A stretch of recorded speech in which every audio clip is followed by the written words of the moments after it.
Ndị Igbo ekene m unu. Asị m ka nke onye chiri ya zelụkwa. Dịka o si dị ebe a si na-ewetara ya bụ ozi n'ụbọchị nke taa bụ na Eastern News 24.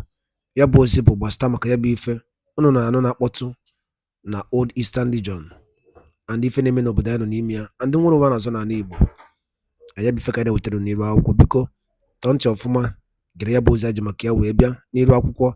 Onye wetara ya bụ ozi bụ according to the Biafran activist wetara ya, as he quote: Breaking news.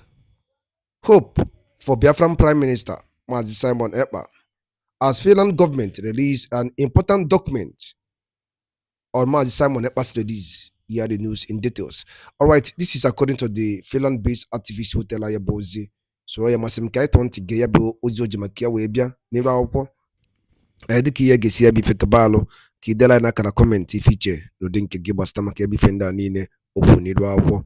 Over to you, sir. To make comment regarding on Simon's particular case angle. Yes, the government of Finland for the very first time don't they talk on Simon's case, and what these guys don't talk right about now, it's serious, and as something we say everybody needs to pay attention to at this particular point in time. So the question here be say, what the government of Finland don't talk about Simon and how will it play or be a benefit to him? For this video, I'm going to give you a massive and a very, very clear illustrative description of every single thing that was discussed, how it was discussed, and the role it's going to play in Simon's legal battle. Yes, still on still, military men who are currently serving in the USA and its veterans don't come out to warn the country of England. Yes, military men in USA, Igbo men who they serve in the US military, don't come out to heavily warn the government of Britain.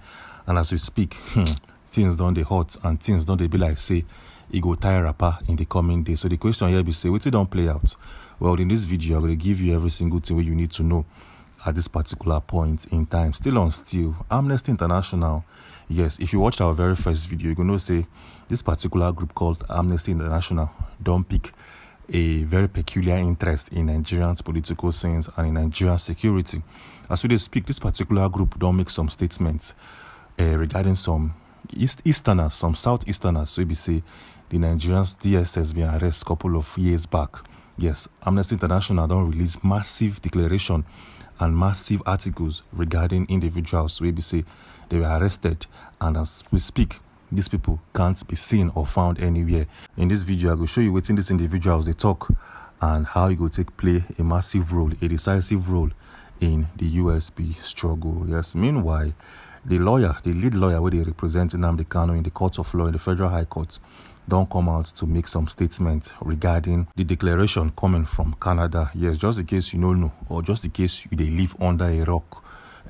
If you get phone and you get the internet, you don't know say a Federal High Court seated in Ottawa, Canada, don't declare the APC and the PDP a terrorist organization. Yes.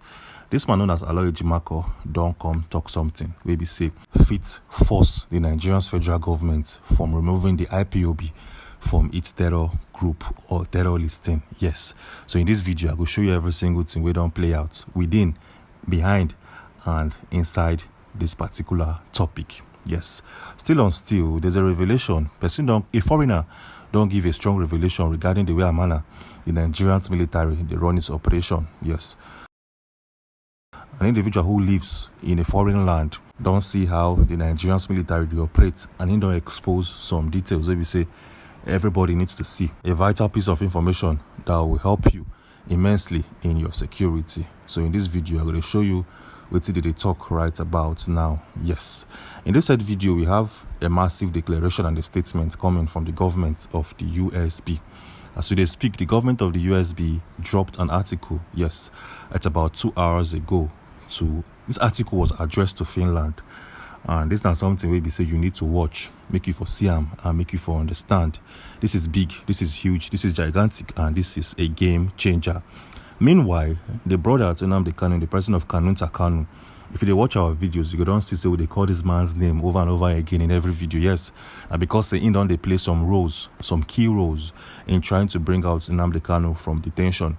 And as we speak, this man don't do something. Maybe say even the country of England don't they look with side eyes. The president of Nigeria Don't they try observe, make you know it till they play out within the scenes. For this video, I go to give you every single thing, bars back to back as it is hot. Well, before I kickstart this video, I beg, if this is your first time of watching our videos and you never subscribe, then you are missing out. Do well to hit the subscribe button and click on all notifications as you subscribe, so that whenever we drop a video, YouTube will send you a link, will send you a notification straight to your phone, make you for know and understand. Yes, with all of that being said, let's kickstart our video with the very first update. As we speak, the brother to Nnamdi Kanu, the president of Kanunta Kanu, don't make some statements. Him, together with some military men in the US, he don't write petitions, which they don't send to the president of Nigeria, to the president of the USA, and some other world governing body. Yeah, so the question here be say, what's Kanunta Kanu they talk, and how will it play roles, decisive roles in the USB movement? Well, for better understanding, take a look at a tweet he released 3 hours ago. It states, press statement by Sylvester Onya, President, American Veterans of Igbo Descent, known as the AVID, World Press Conference, Abuja, Nigeria. And the title of this article is, Dual Nationality is not a death sentence unless Britain makes it one. Yes. So what did happen right about now? Well, Kanunta Kanu, through this individual known as Sylvester Onya, don't write an article addressed to the USA, to the government of England, and to Bola Ahmed Tinubu regarding Nnamdi Kanu's case. They claim, say, how will you guys let your citizen, that is Nnamdi Kanu, who holds a British citizen, to rot in the Nigerian's DSS facility without the government of UK trying to, one way or the other, seek redress and make sure, say, Nnamdi Kanu gets what he deserves. That is to say, the rule of law will be applied on him.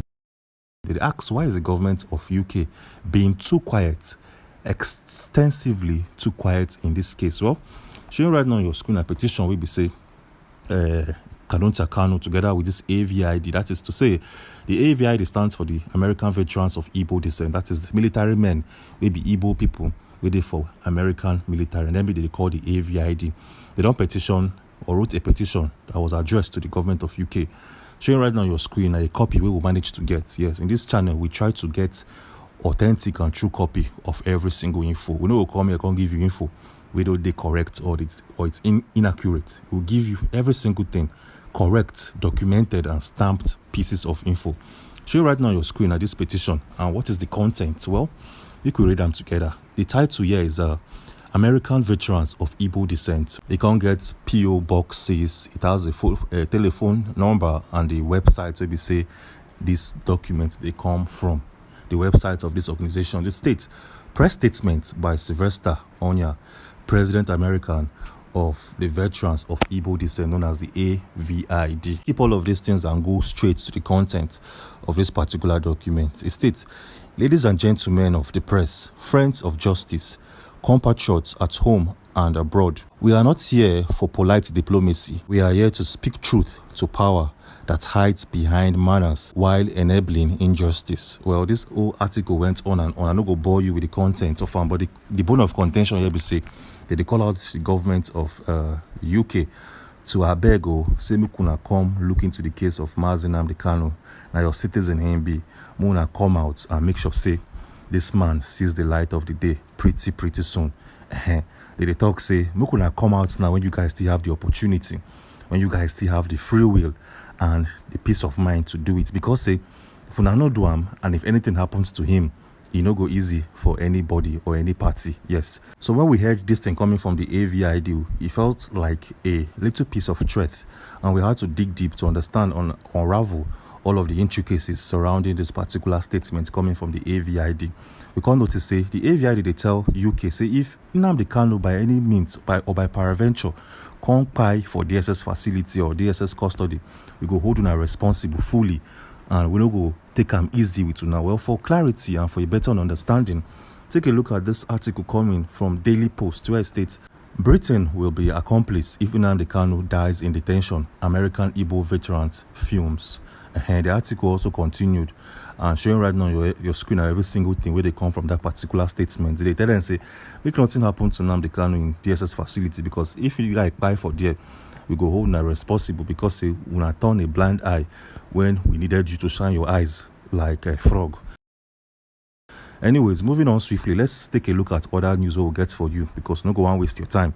We don't go and dwell on the news coming from the AVID. We also have series of news and updates coming from other part of the world regarding this said USB movement. So what do we have for you today?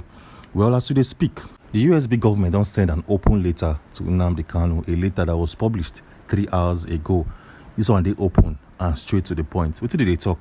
What be the content and the context of this letter that was sent from the USB to Nnamdi Kanu? It states, Biafrans are the beacon of hope for mankind. It's continued by saying, your inner world creates your reality. Thoughts become manifestations. You are the source of light in the darkness. Others see your shine and wonder. They ask, is it possible? The answer is within. Live your essence. Let your spirit unfold. You are the beacon that guides others to their own truth. Truth exalts a nation. And I will see the talk right about now. And showing right now on your screen the article where they are attached, the flyer where they are attached to this article written by the USB government addressed to Nnamdi Kanu and Simon, individuals head in 2 different correctional facilities in 2 different parts of the world. Still on still, as they talk, a foreigner known as Thibault Nagy don't expose a particular weakness made by the Nigerian army. Yes, the Nigerian army came out recently to make a declaration and disclosure regarding the operations. Yes, and this man known as Thibault Nagy, a very popular individual on Twitter, don't address the situation. Well, what's this up and how does it concern the Nigerian army? Well, take a look at this article showing right now on your screen. Instead, Nigeria's military has been forced to use airstrikes to go after militias and bandits in north and center due to insufficient resources to fight them on ground. No war has ever been won purely by air power, and more innocent will die from these mistakes. So as you can see, the Nigerian army, they talk say they tackle insecurity from the air. So they don't face these bandits on land anymore. They don't get the facility, they don't get the materials, the resources to do so. And this man known as Thibault Nagy, they talk say there's no war that can be won from the air operations only. You need air operations first. You also need land operations. They go hand in hand, they go pari passu. You can't rely on only airstrikes because it will lead to the unaliving of innocent people where they live. Innocent people living in that locality will bear the full consequences. And I will see the talk right about now regarding Nigerian's military. Well, moving on swiftly, Aloy Ejimakor came out about 47 minutes ago while making this video to make a statement regarding the APC and the PDP. Remember that a court situated in Canada been talk say the All Progressive Congress and the People's Democratic Party now are being seen and recognized as a terror group in Canada. So as we speak now, Aloy Ejimakor don't come out to still inform the government of Canada. Say the All Progressive Congress has been called the IPOB or proscribe the IPOB as a terror group. Or I beg, make una come to our aid, or make una help us. Tell these people, may they free also. So for clarity, make I show you what see this man talk 47 minutes ago while making this particular video. It states, the recent declaration of Canada that APC, Nigeria's ruling party, is a terror entity makes it more urgent and imperative for the Nigerian government to deproscribe the IPOB as United Nations have directed. Yes, just in case you don't know, the UN, that is the United Nations, they don't inform the Nigerian government, the All Progressive Congress, to deproscribe the IPOB as that terror group will and proscribe them to be. Yes. So this man self still on still be. This man, Aloy Ejimakor, don't inform the government of Canada. Say, I beg, we could join forces, we could help us make these people, this All Progressive Congress, to deproscribe the IPOB as a terror group. In that said tweet where he released 47 minutes ago, he can also attach some documents, official documents where they come from the UN. Showing right now on your screen are these documents. He can highlight some section of the document where they're very, very imperative and important at this particular point in time. So you can pause this particular section of this video, maybe for read up and fully understand what they play on right about now. We're moving on swiftly as they speak.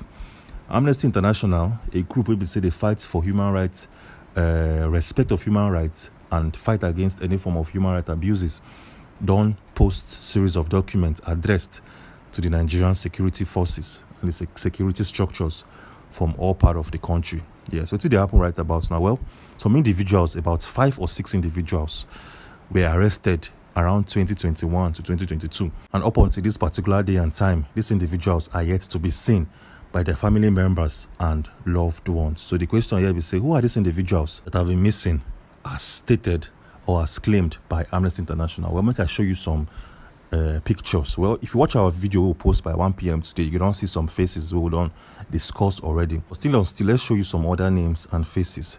The very first one here is someone known as Eberechi. Yeah, showing right on your screen that the face of this man. This man was arrested in March of 2021 at about 1:30 a.m. by armed security agents over alleged membership of the IPOB, and to this day and time they never see him. The next person here, Achidebere. This man was arrested or abducted on the 7th of November of 2021 by 3 a.m. in the morning, early hours of the morning, and to this day and time they never see him. The third year now, Emmanuel Ikechukwu. He was abducted on the 8th of July of 2021, and to this day and time they never still see him. And if you watched our video today, we released by 1 p.m., you go down see this name. This guy known as Tochukwu Ibeleme, a 25-year-old trader that was abducted on the 15th of June of 2021, and still on still they never see him up until this day and time. This is now waiting they come from Amnesty International. They beg the Nigerian government, say, I beg, allow the family members of these men see their loved ones. Yes, you can't arrest somebody and the person will go get access, or you prevent the family members from having access or seeing their loved ones. You know, to make sense, you know, to sharp. So they beg them, say, I beg you, we could let them know the whereabouts of their loved ones, because say, from 2021 up until this day and time, they never see them, which is about 4 years now. They never see their loved ones. This is not so good. It's very bad, and I wait see they happen for Nigeria as we speak. Now let's go to the interesting part of this whole conversation, the reason why this video was made. Yes, the government of Finland for the very first time don't give statements, don't explain some tenets, some theses, and some categories of Simon's case. Yes, they explain a lot of things, but let's start with the very first one because we don't get plenty time, and the others will be discussed in our subsequent videos. Yes, like we all know, in December of last year, 2024, the government of Finland been freeze all the accounts and assets of Simon. Yes, they froze all of his accounts and his assets. That is to say, Simon no get access to all of his accounts, his financial records and all. You know, get access to them. And up to this particular day and time, today being the 15th of August of 2025, still Simon never still get access to his financial transactions or records or even banks. So now people come, they ask the government of Finland, say, bro, say, what did happen now? We could grant this man access to his banks and assets because he need finances, he need money to run his legal transactions or services. He need money to pay Carl Gumeres, that is his lawyer, with the represent him before the Paijehame District Court. This man need cash and all of those things. Why can't you guys unfreeze his account?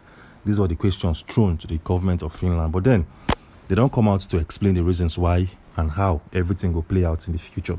Yes, showing right now on your screen are the responses where some individuals from the government give regarding Simon's freezed bank accounts. They gave the steps how it be for their country. They explained how freezing of accounts work and why they say up until this particular day and time they never unfreeze Simon's account. It states pre-trial phase, that is the investigation phase. Freezing order issued by the police or prosecutor under the Coercive Measures Act if they believe the assets are linked to a crime or could be needed to pay fines/compensations. So they claim, say, they get particular method and processes that they deal with frozen accounts. So under investigation, when an individual has been arrested and placed or detained, they go freeze the account to help or aid its investigation. They claim, say, that is a normal process in their country, okay? So that point is clear. It's clear that you arrest somebody, you freeze their account. Okay, what else? Why is it taking so long for you to unfreeze this man's account? It states number 2, trial phase. Once the case goes to court, the frozen accounts typically remain locked until a final judgment. This can mean another 6 to 12 months during the trial and appeals. In this particular related cases, Finland tends to keep assets frozen until all appeals are exhausted, not just the first verdict. So this is a very clear and straightforward answer. They claim, say, the reason why they never unfreeze the account because say he case still there for court. Say once the court give a verdict, okay? Once the court give a verdict, they don't go unfreeze Simon's account. His account will be unfrozen until all the appeals are done. That is to say, If, for instance, the Pajami District Court find Simon not guilty on all charges, okay, the prosecuting lawyer, that is the government of Finland, has the right to appeal the case in the higher court. So Simon's account will be unfrozen when the prosecuting lawyer don't appeal, don't utilize or exhaust the amount of time he can possibly appeal in the court of law. So once you don't exhaust all the appeal processes, that is when Simon's account will be unfrozen. Hope that is clear and hope that is straight to the point, okay? They also went a step further to give a different scenario. That is to say, if after judgment, if they find a suspect guilty or if they convict a suspect, different things go play out. Because I for show you how they take put them. After judgment, if convicted, assets may be permanently seized or used to pay fines / compensations. The freeze account doesn't end, it turns into forfeiture. So it is and it's actually clear. So if they find a suspect guilty and if they convict him, that's his account, all of his accounts, will get access to him. It will be forfeited 100%. What about partial guilty? Only the portion of assets linked to the crime is kept. The rest may be released. That is to say, if a suspect is found partially guilty. Ka efi were ikwu gbasịta maka ya bụ ife ndị a niile aji maka wee bịa n'iru akwụkwọ n'ụbọchị nkata dịka esi kwuo nkwa. A ga na-ewetara ya bụ update gbasịta maka nwere onwe ndị Igbo na-azọ ndị na-eme n'obodo anyị nọ n'ime ya.